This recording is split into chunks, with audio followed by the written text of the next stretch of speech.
আল্লাহ কোরআনুল কারীমের ভিতরে বলেছেন, কোন জাতির মাঝে সতর্ককারী না পাঠিয়ে সেই জাতিকে আমি ধ্বংস করি না। কোরআনে ধ্বংসপ্রাপ্ত 6 জাতির বর্ণনা এসেছে। হযরত সাল্লাল্লাহু আলাইহি সাল্লাম বললেন, তোমরা যে পাপ কাজ করেছো তার প্রথম আলামত আগামীকাল যে বৃহস্পতিবার তোমাদের সকলের চেহারার রং হলুদ বর্ণে হয়ে যাবে। পরের দিন শুক্রবার তোমাদের চেহারার রং লাল বর্ণ হয়ে যাবে। আর শনিবারের দিন তোমাদের চেহারার রং কালো বর্ণ হয়ে যাবে। আর ওইটাই হবে তোমাদের জীবনের শেষ দিন।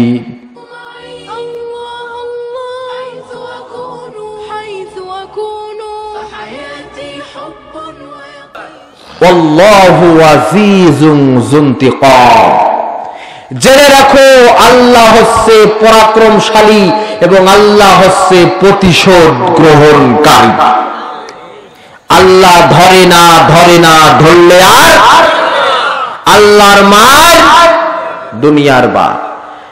যেই চীন ছিল পরাশক্তি, আল্লাহ সুবহানাহু ওয়া তাআলা করোনা নামক এক অদৃশ্য ভাইরাস দিয়ে গোটা চীনকে নাস্তানাবুদ করে দিয়েছে। তুরস্কে কি ভূমিকম্প হয়ে গেল, সিরিয়ায় কি ভূমিকম্প হয়ে গেল। আজকেও চীনে 7.4 রিক্টার স্কেলে ভূমিকম্প হয়ে গেছে। আল্লাহ প্রতিশোধ গ্রহণকারী, এটি আপনারা কি মানেন? আল্লাহ কেমন প্রতিশোধ নেন? এই আয়াতের তাফসীর পড়তে যে অবাক করা ঘটনাগুলো জানলাম আপনাদের সামনে একটু পেশ করতে চাই। সাথে একটি হাদিস বলবো যে ভূমিকম্প, দুর্ভিক্ষ এগুলো কেন হয়। 12টি পাপ কাজ করলে আল্লাহ আসমানি এবং জমিনি 5 রকমের গজব নাজিল করে। তিরমিজির হাদিস, একটু মনোযোগ সহকারে শোনেন। এই কোরআনুল কারীমে আল্লাহ রাব্বুল আলামিন, আল্লাহ যে আজিজুন যুনতিকাম, প্রতিশোধ গ্রহণকারী, 6টি জাতির বর্ণনা দিয়েছেন যাদের উপরে আল্লাহ বিরাট প্রতিশোধ নিয়েছেন। সেই 6টি জাতিকে আল্লাহ সমূলে উৎখাত করে নাস্তানাবুদ করে দিয়েছেন। জোরে বলেন, কয়টি জাতি? কেন তাদের ধ্বংস করলেন? কেন? আল্লাহ কোরআনুল কারীমের ভিতরে বলেছেন, কোন জাতির মাঝে সতর্ককারী না পাঠিয়ে সেই জাতিকে আমি ধ্বংস করি না। কোরআনে ধ্বংসপ্রাপ্ত 6 জাতির বর্ণনা এসেছে। 1 নাম্বার মাদায়ান সম্প্রদায়।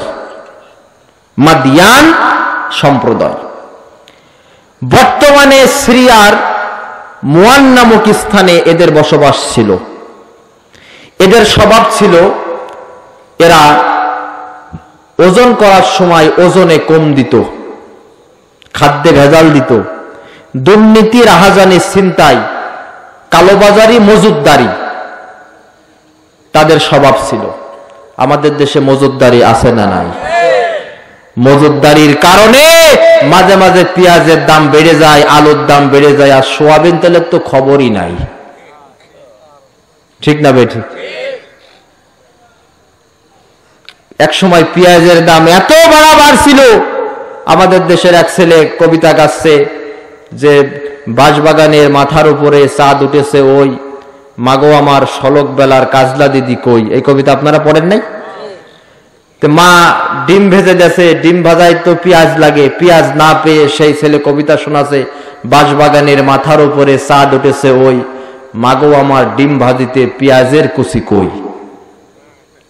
ভাইরা আমার, সয়াবিন তেলের দাম কত আপনারা জানেন। মজুদদারির কারণে নিত্য প্রয়োজনীয় জিনিস মানুষের নাগালের বাইরে চলে যায়। আর দুঃখজনক হলেও সত্য, মুসলিম কান্ট্রি, আরব, মিশর সহ বিভিন্ন এলাকায় রমজান যখন আসে, রমজানের সম্মানার্থে জিনিসপত্রের দামগুলো কমিয়ে দেওয়া হয়। আর আমরা এমনই এক কপাল পোড়া জাতি, রমজান যত ঘনিয়ে আসে নিত্য প্রয়োজনীয় জিনিসের দাম তত ঊর্ধ্বগামী হয়ে যায়। জোরে বলেন ঠিক না বেঠিক? হাইরে হাইরে কপাল পোড়া জাতি আমরা। মাদিয়ান সম্প্রদায়ের স্বভাব কি ছিল? ওজনে কম দেওয়া, দেওয়ার সময় কম করে দিত, নেওয়ার সময় বেশি করে।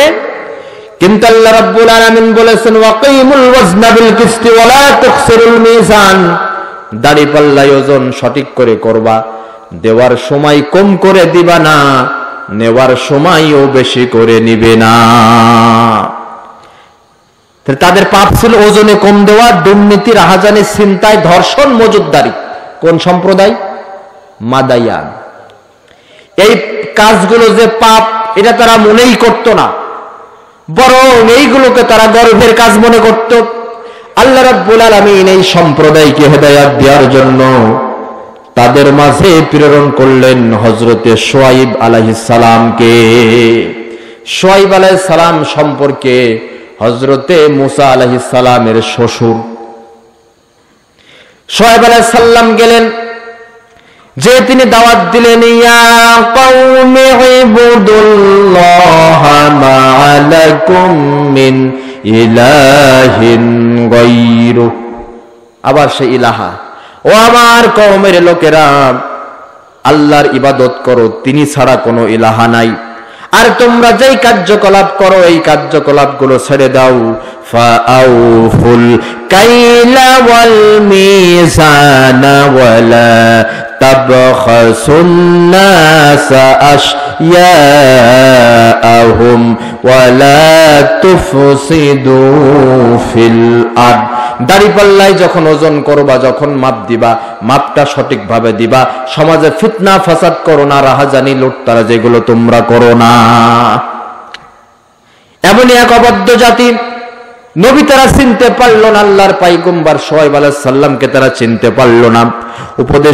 উপদেশের বিনিময়ে তার কওমের লোকেরা শুআয়ব আলাইহিস সালামকে গালাগালি করলো, উপহাস করলো, দেশ থেকে বের করার হুমকি দিল, হত্যা করার হুমকি দিল। আল্লাহ রাব্বুল আলামিন বেশি সীমা লঙ্ঘন যারা করে তাদেরকে বরদাস্ত করেন না।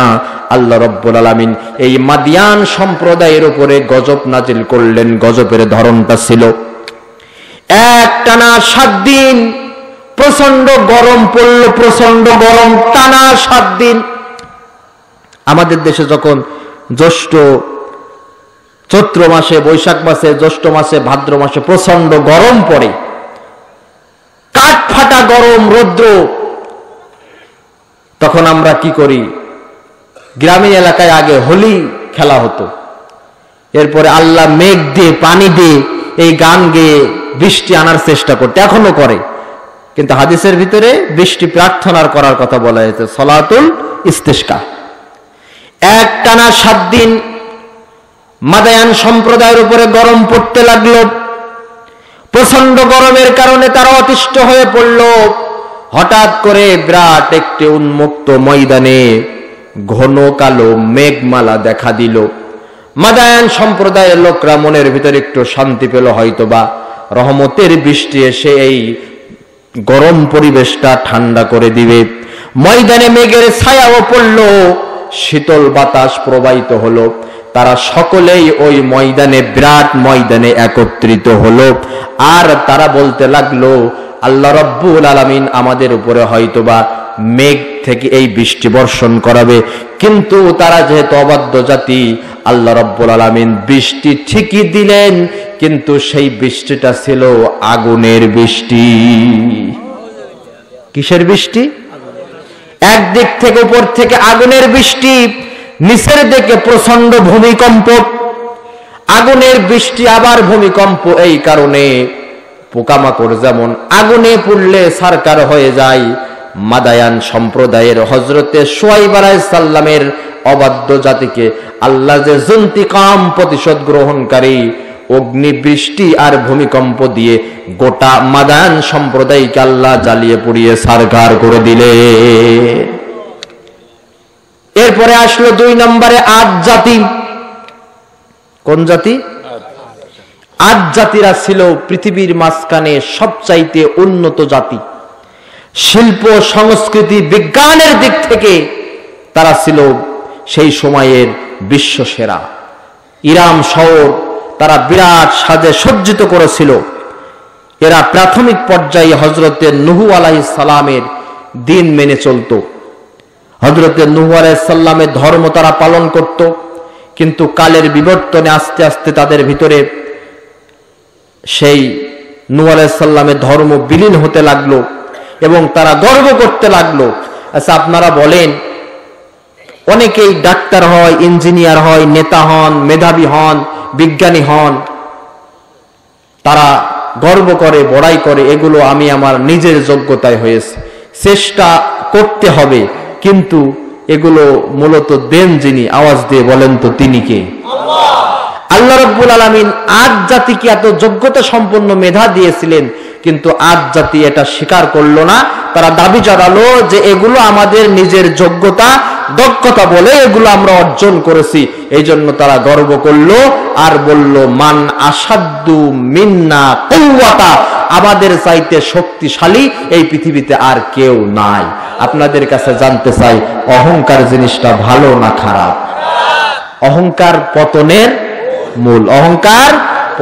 অহংকার কি জিনিস? অহংকার হচ্ছে নিজেকে বড় মনে করা, অন্যকে ছোট ভেবে নিজেকে বড় মনে করা, এটার নামই হচ্ছে। আচ্ছা, শয়তান হলো কেন? ও তো ছিল মুআল্লিমুল মালাইকা, ফেরেশতাদের শিক্ষক, আর সে হয়ে গেল আবা ওয়া আস্তাকবারা ওয়া কানা মিনাল কাফিরিন। কি কারণে? আল্লাহ বললেন আদম আলাইহিস সালামকে সেজদা করো, সকলেই সেজদা করলো, ফাসাজাদু ইল্লা ইবলিস। আল্লাহ প্রশ্ন করলেন, সেজদা করলেন না কেন? উত্তর দিল, আমি তৈরি আগুনের, আদম তৈরি মাটির, সুতরাং আমার পাওয়ার বেশি, আমি সেজদা করব কেন? নিজেকে বড় মনে করলো, এই কারণে সে কাফের হয়ে গেল। এই যে অবাধ্য আদ জাতি, তাদের ভিতরে গর্ব, অহংকার, শক্তির একটা ভাব চলে আসলো। আল্লাহ রাব্বুল আলামিন এই জাতিকে সতর্ক করার জন্য, দ্বীন শিক্ষা দেওয়ার জন্য, অহংকার ভুলে আল্লাহর দিকে ফিরিয়ে আনার জন্য তাদের মাঝে নবী প্রেরণ করলেন, হযরতে হুদ আলাইহিস সালাম। হযরতে হুদ আলাইহিস সালাম এসে তাদের কাছে দাওয়াত পরিচালনা করলেন, আর তাদেরকে বললেন, ওয়াতাত্তাখিযুনা মাফানিআ লাআল্লাকুম তাখলুদুন। হুদ আলাইহিস সালাম তাদের কাছে এসে বললেন, তোমরা যে বিরাট বড় বড় প্রাসাদ নির্মাণ করছো, পাহাড় কেটে, পাথর কেটে বিরাট বিল্ডিং, ইমারত, সুউচ্চ মিনার, টাওয়ার নির্মাণ করছো, আর তোমরা এগুলো নির্মাণ করে কি বলছো? লাআল্লাকুম তাখলুদুন, এখানেই আমরা স্থায়ী হব, আমরা এখানেই চিরস্থায়ী ভাবে থাকবো। এটা তো সম্ভব না। আমরা অনেকেই মনে করি আমরা ব্যাংক ব্যালেন্স করি, বিরাট বিল্ডিং তৈরি করি, ঘর সাজাই, বাড়ি সাজাই, কিন্তু কবরটা সাজাতে পারি না। ঠিক কিনা বলেন? বাড়ির যেমন সাইড আছে, কবরেরও সাইড আছে। কোন সাইডে ফুলদানি রাখবেন, সোফা রাখবেন, আলমারি রাখবেন, টেলিভিশন রাখবেন, কত পরিকল্পনা, কত প্ল্যান, দরজা কোন সাইডে, জানালা কোন সাইডে, কিচেন কোন সাইডে, বাথরুম কোন সাইডে, ডাইনিং কোন সাইডে, কত প্ল্যান। সব কিছু হয়, 24 ঘন্টায় হিসাব করলে দেখা যায় নামাজটাই আমার আর আপনার হচ্ছে না। ফজরের সময় জীবন আমার ঘুমের বিছানায় ন্যস্ত, জোহরের সময় অফিস আমার পেশাগত কাজে ব্যস্ত, আসরের সময় ক্লান্ত আমি, মাগরিবের সময় বাজারের ব্যাগ হাতে নামি, এশার সময় চোখ দুটি আমার চায়ের দোকান আর টেলিভিশনের চ্যানেলে। এভাবে করে প্রতিনিয়ত নাম লিখাচ্ছি আমরা জাহান্নামীদের প্যানেলে। যেই ঘর, যেই বাড়ি বাড়ি করে আপনি ব্যস্ত হয়ে পড়লেন, চিন্তা করে দেখেন তো, আপনি মৃত্যুবরণ করবেন, মাথার তলা থেকে বালিশটা ছড়ে নেওয়া হবে, শরীর থেকে জামা কাপড় খুলে নেওয়া হবে, এই ঘরে আপনি কি থাকতে পারবেন নাকি? কোনটা তোমার বসত ভিটা, কোনটা তোমার ঘর, সিনরবে না ইটি পাথরের মরণ আসার পর, মরণ আসার পর। এইটা আমার, এইটা তোমার ভীষণ ভাগা ভাগি, টানা টানির এই দুনিয়ায় ভীষণ মারামারি। আমার জমি, আমার জমি, জমি জমা নিয়ে, বাড়ি নিয়ে কত দ্বন্দ্ব, কত মারামারি। জমির জন্য ভাতিজা চাচার মাথায় লাঠি মেরে চাচাকে নিহত করছে, ভাই ভাইকে হত্যা করছে, সন্তান পিতাকে হত্যা করছে। এক জমি 2 বার 3 বার পর্যন্ত ভাগাভাগি হয়। এইটা আমার, এইটা তোমার, ভীষণ ভাগা ভাগি, টানা টানির এই দুনিয়ায় ভীষণ রাগারাগি। এরই মাঝে উড়াল দিবে, এরই মাঝে উড়াল দিবে সাদের কবুতর। চিহ্ন রবে না ইটি পাথরের মরণ আসার পর। কোনটা তোমার বসত ভিটা, কোনটা তোমার ঘর, চিহ্ন রবে না ইটি পাথরের মরণ আসার পর। হযরতে হুদ আলাইহিস সালাম আদ সম্প্রদায়কে বললেন, বিশাল অট্টালিকা তৈরি করে অহংকারে ফেটে পড়ো না। ফাত্তাকুল্লাহা ওয়া আতিউন, আল্লাহকে ভয় করো, আর আমি আল্লাহর প্রেরিত পয়গম্বর নবী, আমারে তোমরা অনুসরণ করো। কিন্তু তার জাতির লোকেরা তার কথা শুনল না, বরং হযরতে হুদ আলাইহিস সালামকে জাতির লোকেরা বলল, তুমি হচ্ছে পাগল, তুমি হচ্ছে বোকা, তুমি হচ্ছে মিথ্যাবাদী। গালাগালি শুরু করলো। আল্লাহ রাব্বুল আলামিন আদ জাতির উপর অসন্তুষ্ট হয়ে পড়লেন, তাদের উপরও আল্লাহ রাব্বুল আলামিন গজব নাজিল করলেন। টানা 3 বছর আদ জাতির উপরে কোনো বৃষ্টি আল্লাহ দিলেন না। চিন্তা করেন, টানা 3 বছর যদি বৃষ্টি না হয়, খরা চলে, তাহলে সেই এলাকার অবস্থা কি হতে পারে? গাছগাছালি, শস্যক্ষেত সবকিছু পুড়ে ছারখার হয়ে গেল। এরপরও অত্যাচারী অবাধ্য আদ সম্প্রদায়ের লোকেরা আল্লাহর কাছে তওবা করল না। আল্লাহর কাছে তারা তওবা করল না, বরং আল্লাহর কাছে তওবা না করে বলল, আল্লাহ আমাদের মাঝে বৃষ্টি বর্ষণ করে না কেন?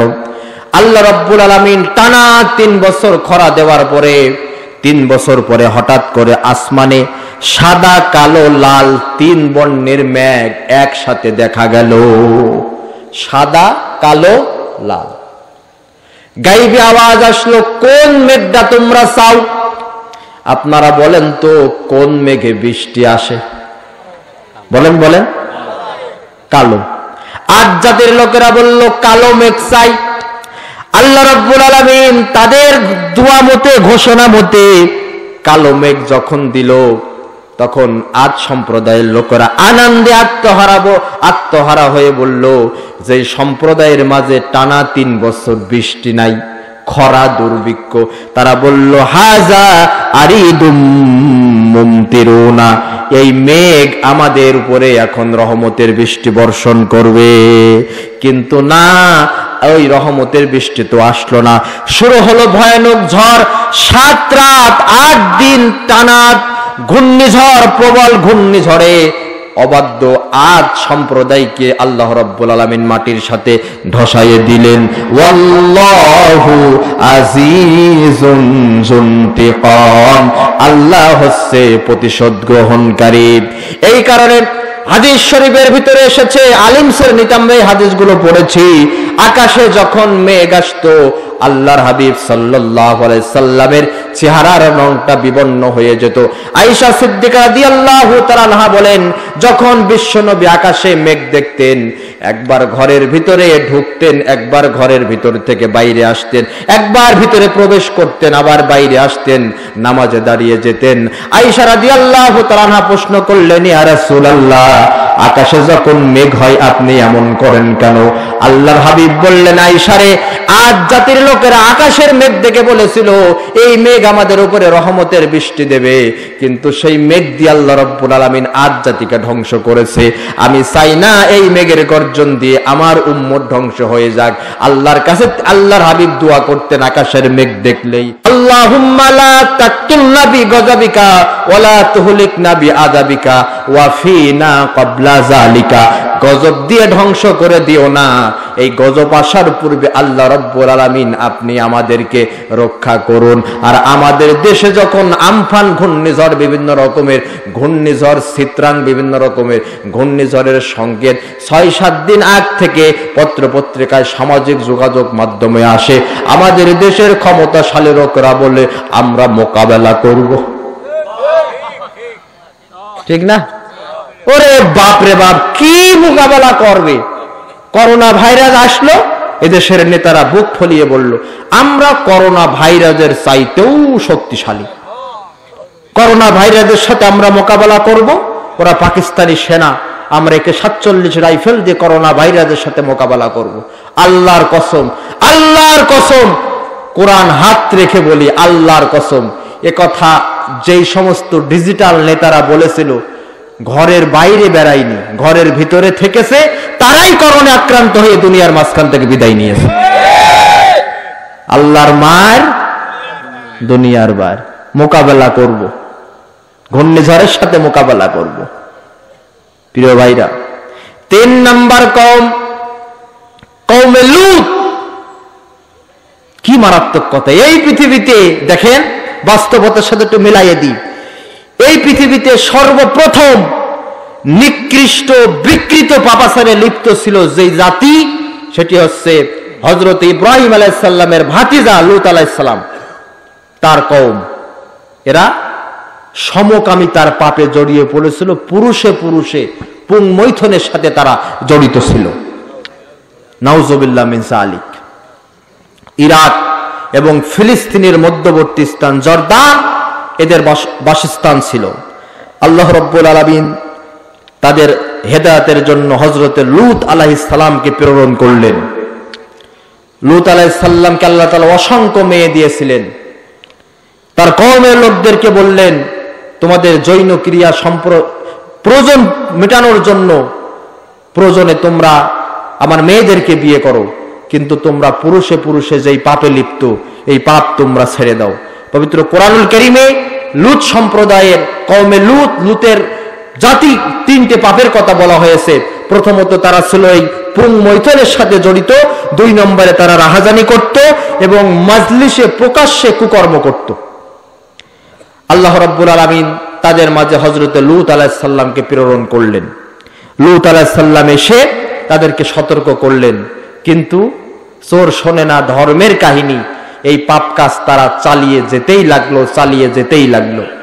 আল্লাহ রাব্বুল আলামিন এবার এই অত্যাচারিত, এই শৈয়া শাসক এবং এই পাপের সাথে লিপ্ত জঘন্য পাপাচার বিকৃত চরিত্রের লোক এই কওমে লূতকে ধ্বংস করার জন্য ফেরেশতা নাজিল করলেন।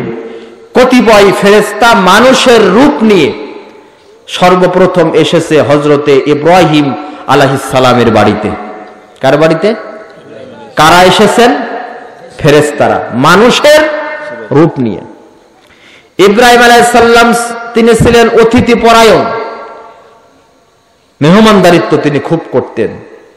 তিনি দেখছেন মেহমান এসেছে বাসায়, বাছুর জবাই করে খেতে দিয়েছেন। ফেরেশতারা কি খায়? খায় না, তারা তো খায় না। আর সেই সময়ের নিয়ম ছিল, যদি কোনো ডাকাতি করার জন্য কারোর বাড়িতে আসতো, ডাকাতরা কোনো কিছু খেত না। হযরত ইব্রাহিম আলাইহিস সালাম ভয় পেয়ে গেছেন, না জানি ডাকাতের দল আমার বাড়িতে হানা দিয়েছে। ইব্রাহিম আলাইহিস সালাম যখন ভয় পেয়েছেন, ফেরেশতারা বুঝতে পেরেছেন আল্লাহর পয়গম্বর ভয় পেয়ে গেছেন। ফেরেশতারা বলছেন, আমরা মানুষ নই, আমরা হচ্ছে আল্লাহর পাঠানো ফেরেশতা, আপনার ভাতিজা লূত আলাইহিস সালামের কওমকে ধ্বংস করার জন্য আমরা এসেছি। ইব্রাহিম আলাইহিস সালাম তখন ফেরেশতাদের সাথে তর্ক বিতর্ক শুরু করে দিয়েছে। কেমনে ধ্বংস করবে? ওখানে তো আমার ভাতিজা লূত আছে, ইমানদার ব্যক্তিরা আছে। ফেরেশতারা বললেন, আপনার ভাতিজা, আপনার ইমানদার পরিবারদেরকে আমরা সরাইয়ে দেব। ওহী নাজিল হয়ে গেল লূত আলাইহিস সালামের উপরে। আপনি আপনার পরিবার আর ইমানদার ব্যক্তিদেরকে নিয়ে চলে যান, রাতের বেলায় গজব নাজিল হবে। আমাদের দেশে অনেক স্বামী আছেন, স্বামী ইমানদার কিন্তু স্ত্রী খারাপ। স্বামী নামাজ পড়ে, রোজা রাখে, তাহাজ্জুদ পড়ে, স্ত্রী তার অবাধ্য।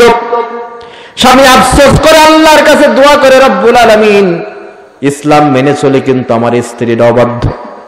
আবার অনেক স্ত্রী আছে, স্ত্রী ভালো কিন্তু স্বামী খারাপ। আল্লাহ রব্বুল আলামিন কোরআনুল কারীমের ভিতরে যাদের স্ত্রী খারাপ তাদের জন্য দুইজন নবীর দৃষ্টান্ত দিয়েছেন। একজন হচ্ছেন হযরতে নূহ আলাইহিস সালাম, আর আরেকজন হচ্ছে হযরতে লূত আলাইহিস সালাম।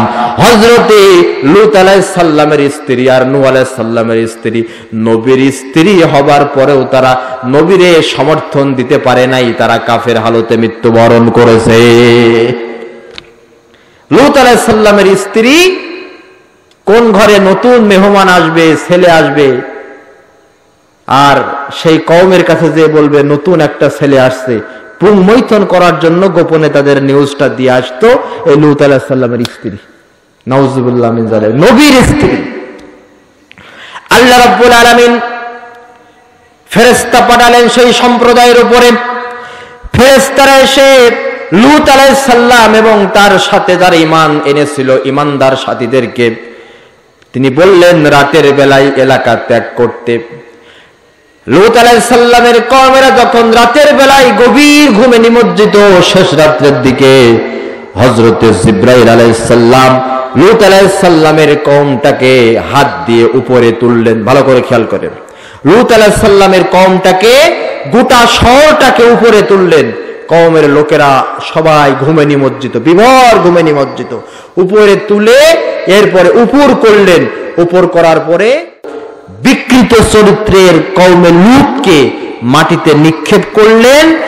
একদিক থেকে নিক্ষেপ করলেন, আর এক দিক থেকে প্রবল ঘূর্ণিঝড় এবং আকাশ থেকে পাথরের বৃষ্টি বর্ষণ হতে লাগলো। চূর্ণ বিচ্ছিন্ন হয়ে গেল সেই ধ্বংস অবশেষ এখনো জর্দানে আছে, যেখানে লূত আলাইহিস সালামের কওমের লোকেরা ধ্বংস হয়েছে বিকৃত স্বভাবের কারণে। সেই জায়গাটা একটি সমুদ্র হয়েছে, যেটাকে ইংরেজিতে বলা হয় ডেড সি, আরবিতে বলা হয় বাহারুল মাইয়িত, বাংলায় বলা হয় মৃত সাগর। এখনো আছে। এই সাগরের কি হাকিকত? এই সাগরে কেউ ডোবে না, আর কোন প্রাণী বাঁচতে পারে নেই, মাছ নেই, ব্যাঙ নেই, পোকামাকড় কিচ্ছু নাই। আল্লাহ একটা নিদর্শন রেখে দিয়েছে। সুবহানাল্লাহ। আমেরিকা যেই দিন সংসদ ভবনে এমপিরা আইন পাশ করলো পুরুষে পুরুষে বিয়ে করতে পারবে, নারীতে নারীতে বিয়ে করতে পারবে, সমকামিতার আইন যেদিন পাশ হয় সেই দিনও আমেরিকার জমিনে ভূমিকম্প হয়েছিল। এই পাপ যেই সমাজে চলেছে, যখনই সমকামিতা এসেছে তখনই আল্লাহ সুবহানাহু ওয়া তাআলা এইডস নামক মহামারী ঢুকাই দিয়েছে। প্রিয় ভাইরা, 4 নম্বর জাতি, এটা বলেই পরবর্তী আলোচনায় যাব। সামুদ সম্প্রদায়, এদের অপরাধ কি ছিল? এরা আদ জাতির মতো পাথর খোদাই করে চিত্রাঙ্কন করত এবং অট্টালিকা নির্মাণ করত। পাশাপাশি কুফর, শিরক এবং মূর্তি পূজায় তারা লিপ্ত ছিল। তাদের হেদায়েতের জন্য আল্লাহ সুবহানাহু ওয়া তাআলা হযরত সালেহ আলাইহিস সালামকে প্রেরণ করলেন। কাকে? সালেহ আলাইহিস সালামকে। তার দাওয়াতে কিছু সংখ্যক লোক ঈমান আনলো, বাকিরা দাবি জানালো আপনি যদি সত্যি ঈমানদার ব্যক্তি হন তাহলে আমাদের নিকটে আছে একটি পাহাড়, যেই পাহাড়টার নাম হচ্ছে কাতেবা। কি পাহাড়? কাতেবা। এই পাহাড় থেকে 10 মাসের গর্ভবতী একটি উট বের করে নিয়ে আসতে হবে। কি আজগবি দাবি দেখেছেন? তুমি যদি সত্যিই নবী হও তাহলে এই পাহাড় থেকে 10 মাসের গর্ভবতী উষ্ট্রি বের করে নিয়ে আসতে হবে। আল্লাহর পয়গম্বর হযরতে সালেহ আলাইহিস সালাম আল্লাহর কাছে দোয়া করলেন, সঙ্গে সঙ্গে পাহাড় থেকে 10 মাসের গর্ভবতী উট বেরিয়ে আসলো। আল্লাহ কোরআনুল কারীমের ভিতরে জানাইয়ে দিলেন হাযা নাকাতুল্লাহ, এটি হচ্ছে আল্লাহর উট। কুয়া থেকে পানি তুলে পানি খায়। আল্লাহ নিয়ম করলেন যে এই আল্লাহর এই উট যেই সময় পানি খাবে সাধারণ পাবলিক সেই সময় পানি খাবে না। তারা দাবি জানালো যদি উট বের করে আনেন তাহলে আমরা ঈমান আনবো। দেখেন সেই সময় 9 গোত্রের 9টা নেতা ছিল। এই নেতাগুলো বিরোধিতা করলো। 9 নেতা, কিছু সংখ্যক লোক ঈমান ঠিকই আনলো, আর এই 9 গোত্রের 9 নেতা ঈমান আনলো না, বরং আল্লাহর উটটাকে তারা হত্যা করে ফেললো। দেখেন স্বাভাবিক উট কিন্তু এটা না, আল্লাহর উট। উট হত্যা করে ফেললো। শুধু তাই নাই, হযরতে সালেহ আলাইহিস সালামের কওমের লোকেরা হযরতে সালেহ আলাইহিস সালামকে হত্যা করার ষড়যন্ত্র পর্যন্ত করলো, গালাগালি করতে লাগলো। যখনই আল্লাহর এই উটটাকে তার কওমের লোকেরা হত্যা করেছে, হযরতে সালেহ আলাইহিস সালাম এবার বুঝতে পেরেছেন যেহেতু আল্লাহর উট তারা হত্যা করেছে, এদের উপরে আল্লাহর গজব নির্ধারিত। তিনি তার কওমের লোকদেরকে সতর্ক করলেন, তোমরা যেই কাজ করেছো আল্লাহর গজব নির্ধারিত, আল্লাহ হচ্ছে প্রতিশোধ গ্রহণকারী। তখন তার কওমের লোকেরা তো আল্লাহর কাছে মাপ চাবে, তওবা করবে। কি গজব আল্লাহ দেবে? যা গজব নিয়ে আয়।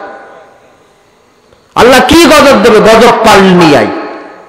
তুমি যদি সত্যবাদী নবী হও, সত্যবাদী নবী হয়েই থাকো, তাহলে যাও আল্লাহর গজব নিয়ে আসো।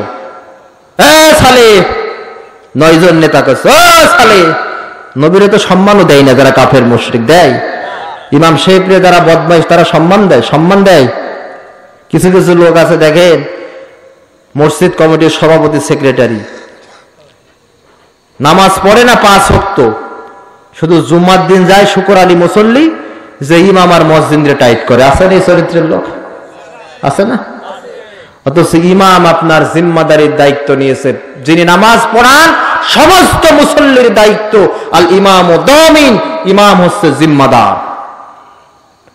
আর সেই ইমামের সম্মান নাই, সেই ইমামের বেতন নাই,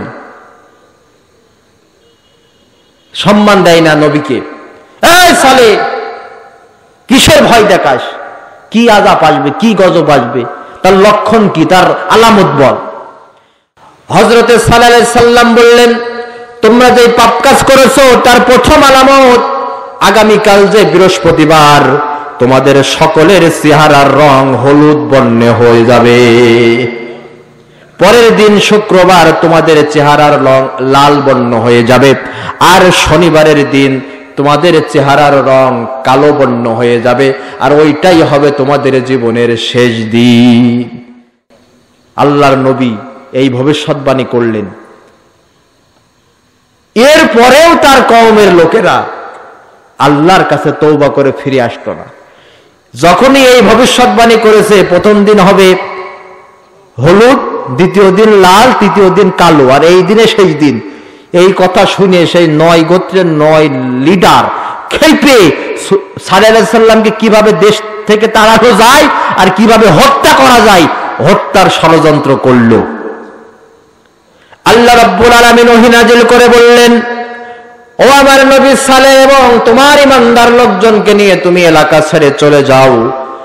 3 দিন পরে তাদের উপরে সেই গজব নাজিল হলো। প্রথম দিন বৃহস্পতিবার তাদের সকলের চেহারার রং হলুদ বর্ণের হয়ে গেল, শুক্রবারের দিন লাল বর্ণ হয়ে গেল, শনিবারের দিন তাদের চেহারার রং কালো বর্ণের হয়ে গেল। চতুর্থ দিন বিরাট আকারের একটা ভূমিকম্প শুরু হলো এবং উপর থেকে বিকট বজ্রপাত আর মেঘের গর্জন দিয়ে গোটা সালেহ আলাইহিস সালামের সেই অবাধ্য সম্প্রদায়কে আল্লাহ নাস্তানাবুদ করে দুনিয়ার মাঝখান থেকে হালাক করে দিলেন। এরপরে 2 জাতি, সেই 2 জাতির বর্ণনা আপনারা সকলেই জানেন। হযরতে নূহ আলাইহিস সালামের জাতিকে আল্লাহ তাআলা প্লাবন দিয়ে ধ্বংস করেছিলেন, আর মুসা আলাইহিস সালামের সময়ের স্বৈরা শাসক যে ফিরাউন ছিল, সেই ফিরাউনকে আল্লাহ রাব্বুল আলামিন লোহিত সাগরের ভিতরে চুবাইয়ে মেরেছিলেন।